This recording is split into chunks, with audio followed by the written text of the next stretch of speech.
Welcome back to Talk to Al Jazeera. Our guest today is Shimon Peres, the President of Israel.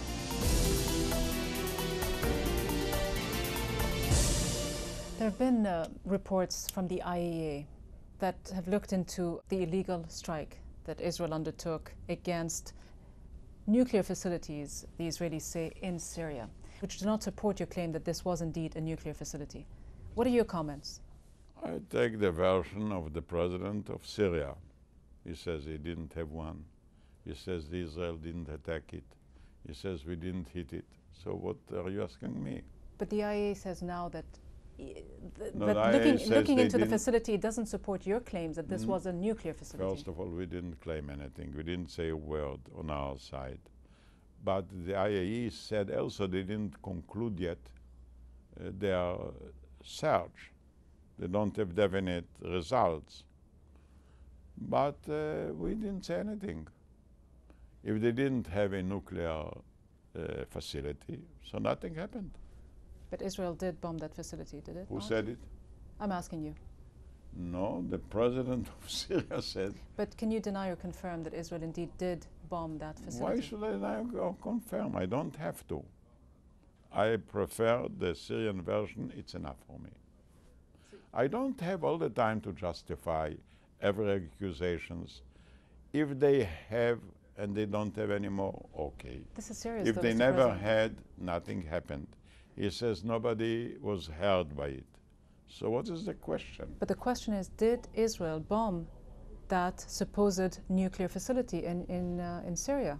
Let's take the Syrian version. I don't need the Israeli version. The Syrian version, which suggests that nothing happened. Ambiguity. No, okay. Well, they, after all, are the direct witness. Let's move on perhaps to Israeli politics for a moment and look at the new shake-up of the Kadima party and looking ahead towards the next prime minister. Do you see Tzipi Livni forming a coalition government and becoming indeed Israel's next prime minister? I think she stands a chance. I think she's an extremely able woman.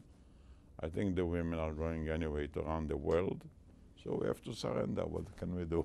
But I do it out of respect, not out of surrender. But will she have to reach out to the right-wing groups such as Shas, which are not particularly in favor of peace agreements with the Palestinians? I'm not so sure that she's the sort of lady that bends so easily to different groups.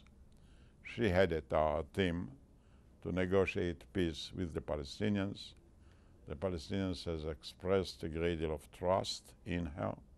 You made overtures today to the Arab world, saying that you were ready to sign peace agreements with Lebanon and that you were ready indeed to speak with the Syrians. Right. And you gave an invitation to many Arab leaders to come to Jerusalem and negotiate. Yes. Is this empty rhetoric? Because there has been an Arab position since 2002 which says, we'll give you peace in return for land. Well, may I answer you not journalistically, but historically. We have changed our basic position and the Arabs have changed their basic position. Where did we change? There was a great debate in Israel in between the greater Israel, the wholeness of Israel, and the two-state solution. And finally today, there is a clear majority for a partition and a two-state solution, namely the establishment of a Palestinian state that will live side by side with Israel. It's a major change on the Arab side. For many years, the policy was the policy of Khartoum, 3 nice, not to recognize, not to negotiate, not to make peace. Thanks heaven, the Arab League gave it up. And they came with a proposal to have an overall peace in the Middle East. It's a major change.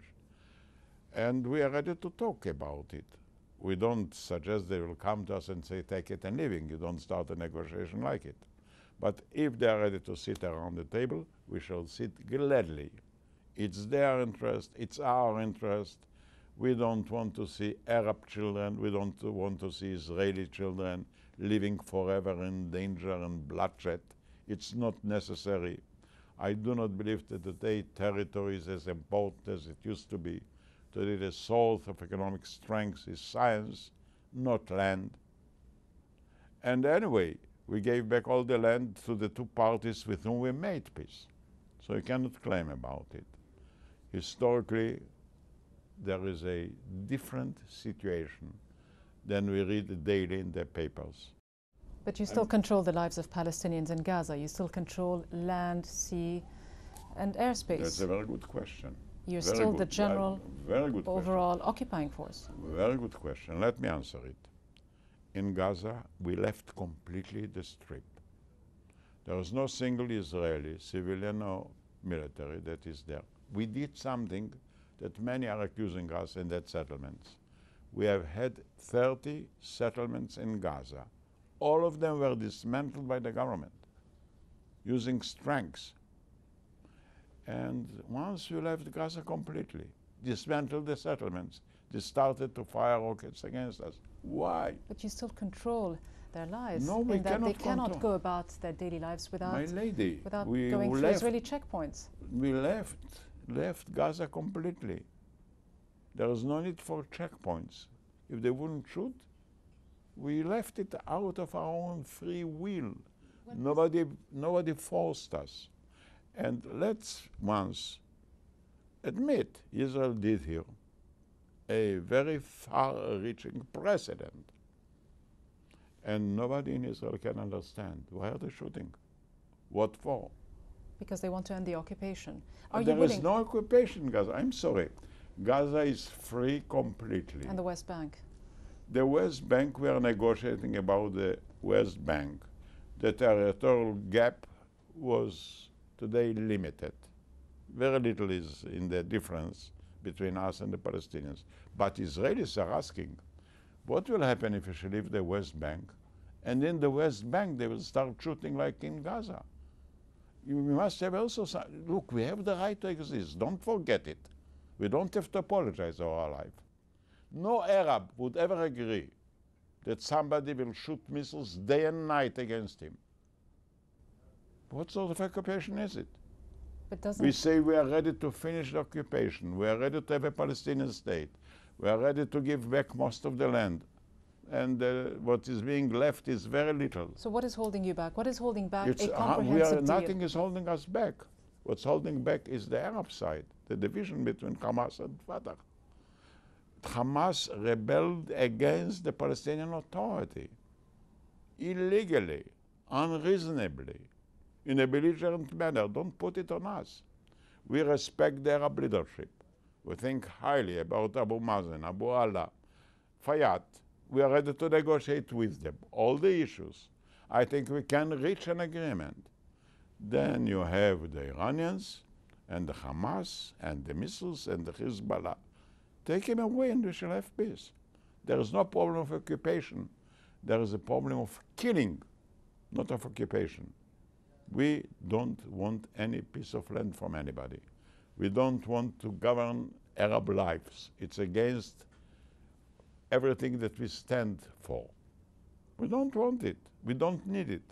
Today it's more important to have more engineers per square kilometers than to have another square kilometer. So can a peace agreement be achieved as President Bush had suggested before the end of his term, or is this simply wishful thinking at this stage? It will take a little bit longer. We hope it can be achieved, but as I have said in the negotiations, the gaps were narrowed, the chances were increased, the job is not yet completed. I do hope it will be done during the next year. I have one more question, and this is about the proxy negotiations that are going on between Israel and Syria, mediated by Turkey. How far ahead have you gone?